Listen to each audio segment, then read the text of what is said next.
Yeah, so I have a small presentation to make. Usually when we conduct sessions on cybersecurity of power grid through IHGF, these are exhaustive technical. So when we had this title as a cyber war, I tried to address two issues, or I thought of addressing two issues with this presentation. First one is this anything different than the conventional war? That is number one. And secondly, whether our mitigation will also be same as that of conventional war, or do we need to have some different type of artillery at our hand to deal with this particular cyber attack? So purpose of this presentation is to address these two things. So we know very well, as far as war is concerned, is not new for us. Right from the inception of the humankind, conflict and war are actually with us itself, but recorded history says that the war first recorded was some 2700 BC. I will not go into that, but I want to make one point, so let me go straight away to that.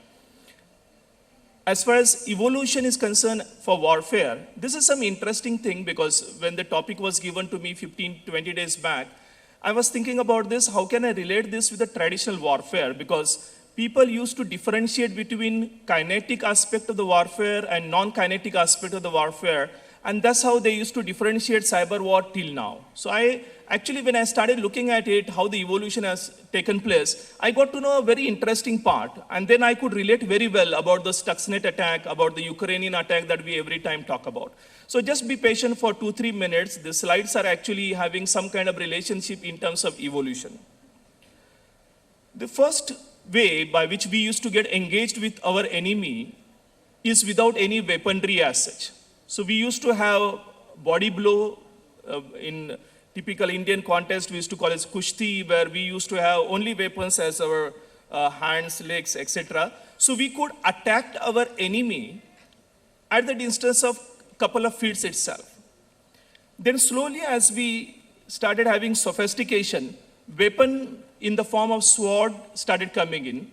So that gave us an ability to attack our enemy at the distance of around 3 feet or so. So it will all depend upon how much length of your sword is. So you started attacking the enemy at a distance beyond your biological reach. Then slowly, speed came in picture.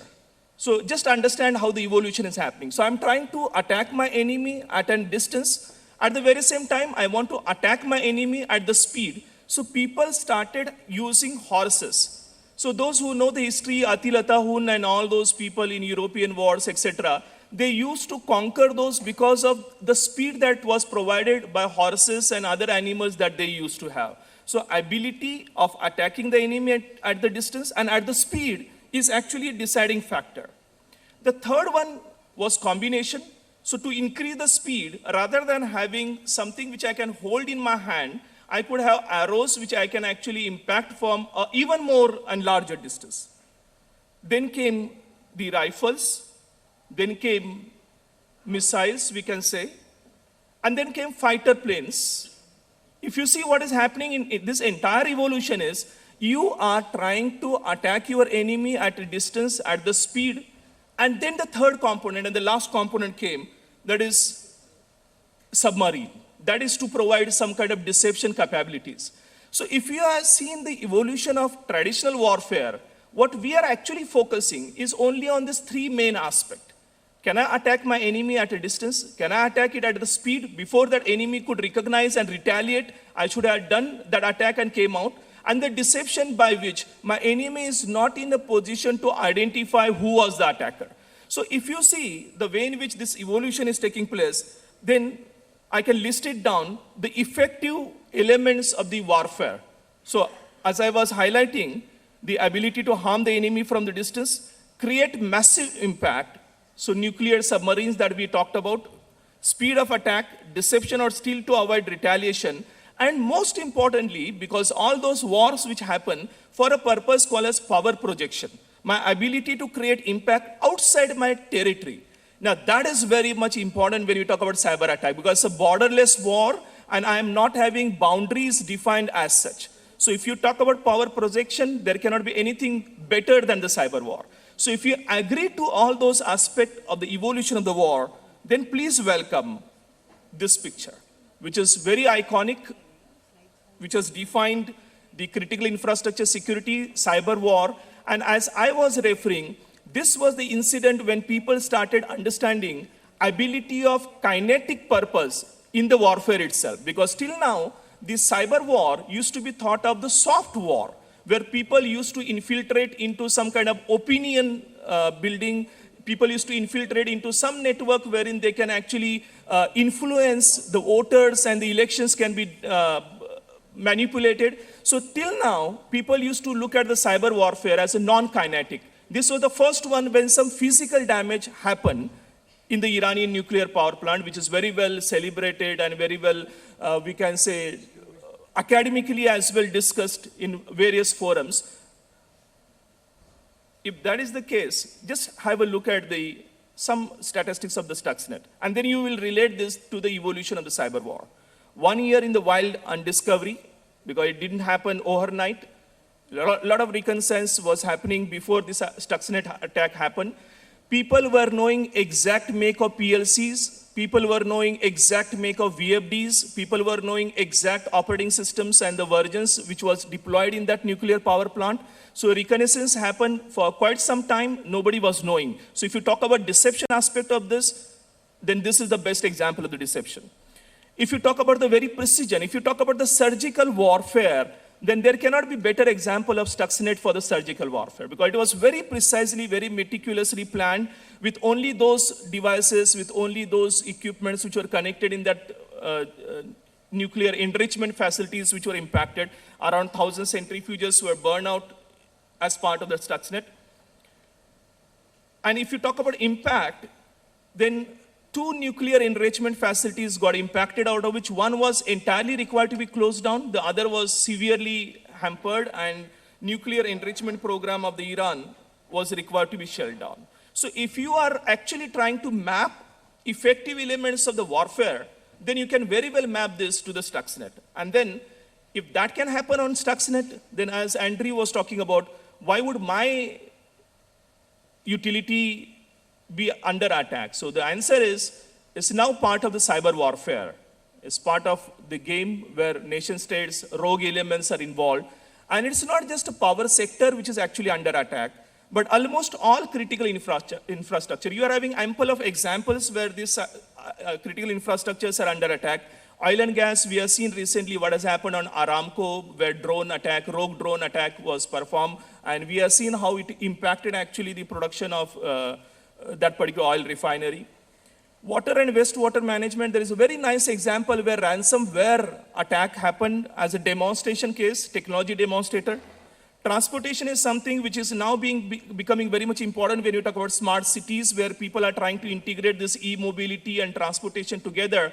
And when you want to bring it onto the cyber layer, very soon we will also start getting the news that this particular vertical of the smart city is also under cyber attack. We know chemicals, we know refineries which were under cyber attack, and the power is anyway, we know very well example about the Ukrainian cyber attack which happened. So that is also one of the examples that I'll just briefly touch upon. But these are the list of the cyber attacks which has happened. It's very well there in the literature. I don't want to spend because we are running short of time. But I would like to make one point I would like to make it here.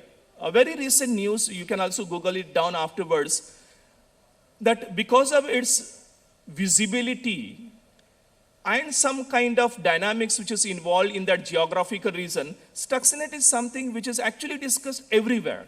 But recently, one of the advisors of then President of US, Mr. Reagan, came up with a book, his memoir on the Cold War.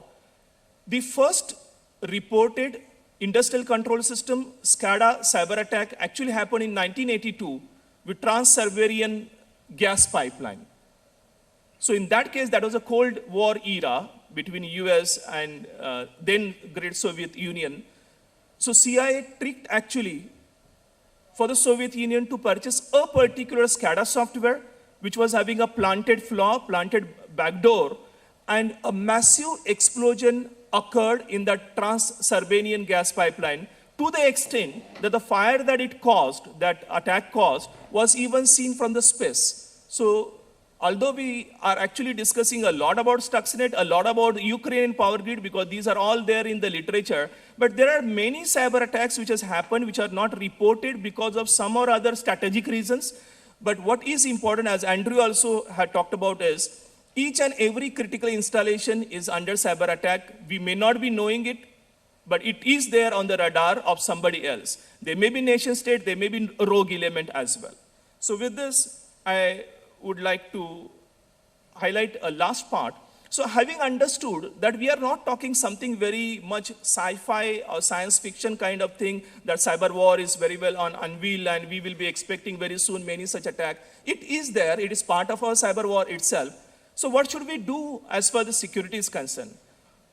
One thing which we need to identify is, or that is what our personal experience on the platform of IAGF, when we started discussing with many utilities in India, when we tried to get this cyber security preparedness survey, people were, during those years, 2014 or 15, when we went to many utilities, they were not allowing us to enter as well. They said that our installations are air-gapped and we are very well secure. We don't want to entertain this kind of cybersecurity surveys or audit as such.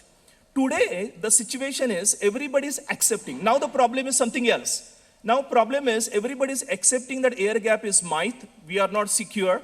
Now the problem is there are so many solutions available in the market and people are confused actually as to which particular solution will be more suitable to us. And that is the second problem now. Having understood that there is a problem, what kind of solution is required? So I think maybe this panel or maybe discussion there onwards or through NCIPC, etc., if we can create, or through IAGF, if we can create some kind of technology demonstration where many utilities can come, can experiment, can actually get some kind of confidence that this particular solution is more useful or more beneficial for my utility or my installations, I think that will be a first step to get along with this particular cyber warfare.